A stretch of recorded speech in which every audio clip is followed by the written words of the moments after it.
Hello dear student, जो इस बार 10th का एग्जामिनेशन देने वाले हैं बोर्ड का, वो एक बार ध्यान पूर्वक सुन लीजिए। जो इस बार 10th का एग्जामिनेशन देने वाले हैं वो निश्चित ही एग्जामिनेशन फी अपना जमा कर दिए होंगे और स्कूल के द्वारा जो भी कैंडिडेट इस बार बोर्ड में अपीयर होगा वो लिस्ट सबमिट कर दिया जाएगा सीबीएसई पोर्टल पे। लास्ट डेट जो है सबमिट करने का वो 30 सितंबर है, तो निश्चित ही सभी स्कूल कोशिश करेंगे जो 20-25 से पहले हो जाए ये काम।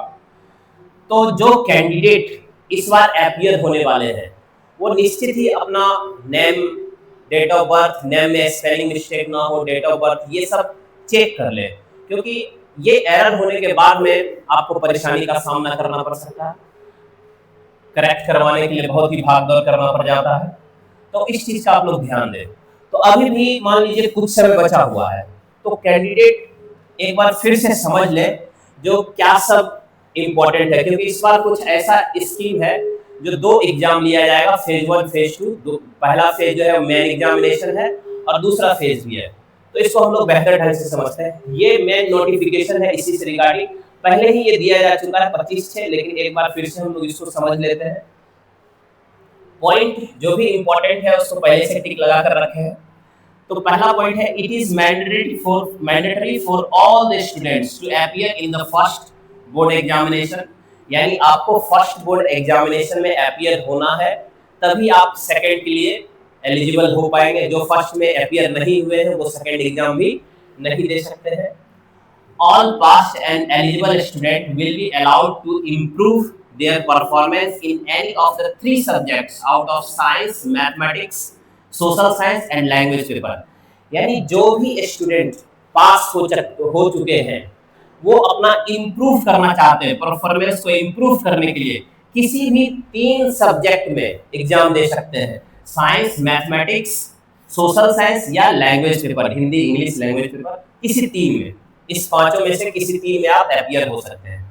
If a student has not appeared in 3 or more subjects in the first examination, then she will not be allowed to appear in the second examination।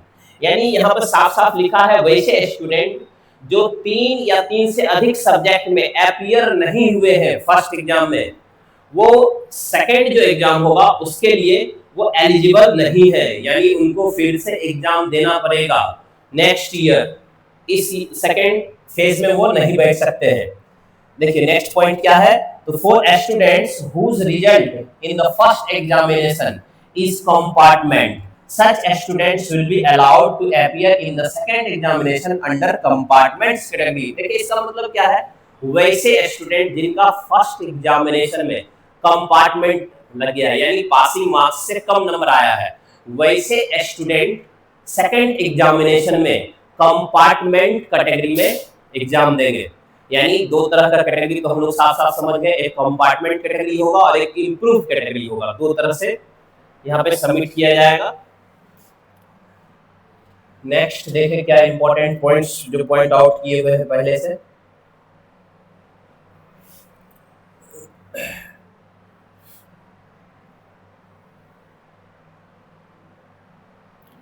Next point क्या है इसका, हाँ देखिए, internal assessment will be conducted only once before the main examination. यानी internal assessment यानी आपका जो school में ही एग्जाम, इंटरनल एग्जाम का मार्क्स जो भेजा जाता है सीबीएसई बोर्ड को, वो एक ही बार होगा, वो 2 बार नहीं होगा।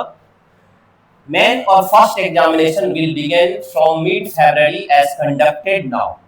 देखो जिस तरह से अभी हम विचार किया गया है उसके हिसाब से मिड फरवरी से फर्स्ट एग्जामिनेशन होगा और second examination will be conducted in the month of May, और मई में दूसरा एग्जाम होगा, second examination.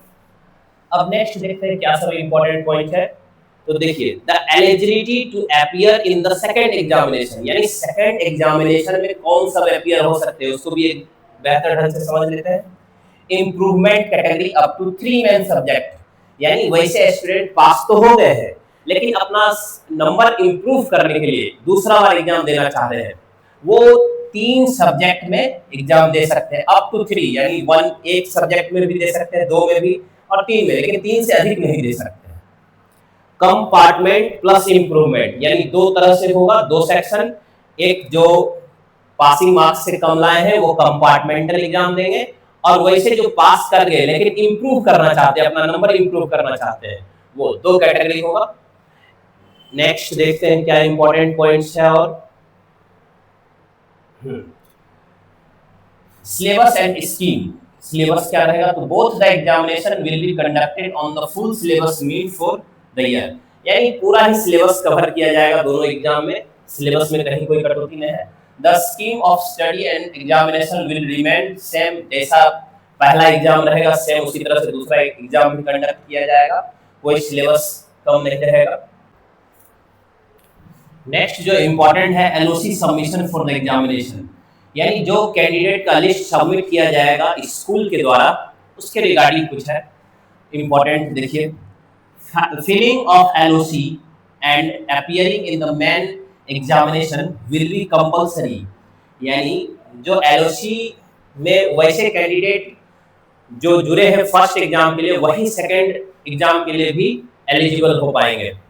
LOC for the second examination will be filed in the separately, LOC for second examination के लिए अलग से भरा जाएगा। However, no new names will be added to the LOC of the second examination, यानी जो नाम एक बार भरा जाएगा सेकंड एग्जामिनेशन के लिए, दोबारा उसमें कोई करेक्शन नहीं होगा।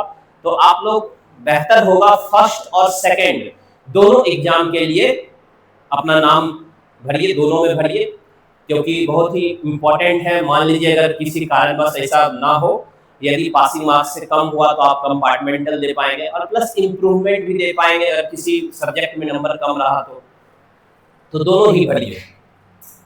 Subject change will not be allowed from first examination to second examination, बिल्कुल ही सब्जेक्ट चेंज करने का अलाउड नहीं रहेगा, वो तो हम लोग पहले से जानते हैं। दोनों एग्जाम में सब्जेक्ट सेम ही रहेगा। अब देखते हैं और क्या इंपॉर्टेंट है। तो result of first examination will be declared in the month of April, यानी अप्रैल में फर्स्ट जो एग्जाम लिया जाएगा उसका रिजल्ट डिक्लेयर कर दिया जाएगा।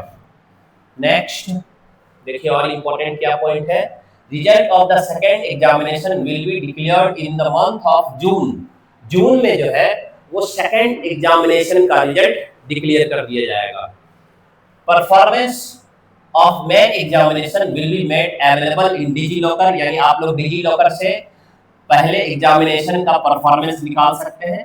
This could be used for admission to class 11, और इसके मदद से आप क्लास 11 में एडमिशन ले सकते हैं। If the students does not wish to appear in the second examination for improvement, passing documents will be issued to all students after the result of second examination. जितना भी डॉक्यूमेंट्स है वो सब second examination के बाद issue किया जाएगा। Merit certificate will be also issued only after second examination, आपका जो रिजल्ट है मेन रिजल्ट मेरिट सर्टिफिकेट वो भी सेकंड एग्जाम के बाद ही इशू किया जाएगा। अब पोस्ट रिजल्ट फैसिलिटीज, मतलब रिजल्ट आ जाने के बाद क्या सब फैसिलिटीज है, सो देखिए। तो facilities of photocopy verification and reevaluation will be available only after declaration of result of second examination for both the examinations main and second. देखिए जैसा कि हम लोग जानते हैं जो भी एग्जाम दिए हैं उसका फोटोकॉपी हम लोग चेक कर सकते हैं, वेरीफाई करवा सकते हैं।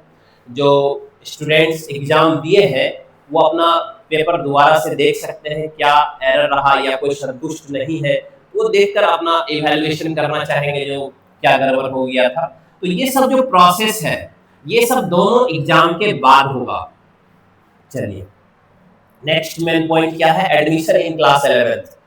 तो क्लास 11th में एडमिशन के लिए क्या है, students not qualified in the main examination will be allowed provisional admissions in class 11th, यानी वैसे स्टूडेंट जो कि मेन एग्जाम में क्वालिफाइड नहीं कर पाए हैं, यानी उसमें पास नहीं हो पाए, यानी कंपार्टमेंटल है, उनको भी प्रोविजनल एडमिशन लेने दिया जाएगा क्लास 11th में, लेकिन वो बेस्ड होगा on the result of second examination. उनको सेकंड एग्जामिनेशन में पास होना होगा, उस पे बेस्ड करेगा, और उसके बाद there admission will be confirm, उसके बाद उसका जो एडमिशन है वो कंफर्म होगा।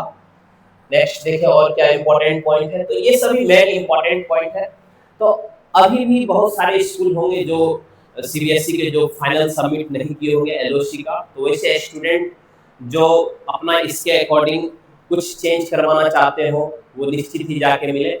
और सबसे बेहतर होगा आप दोनों ही एग्जामिनेशन के लिए अप्लाई करें।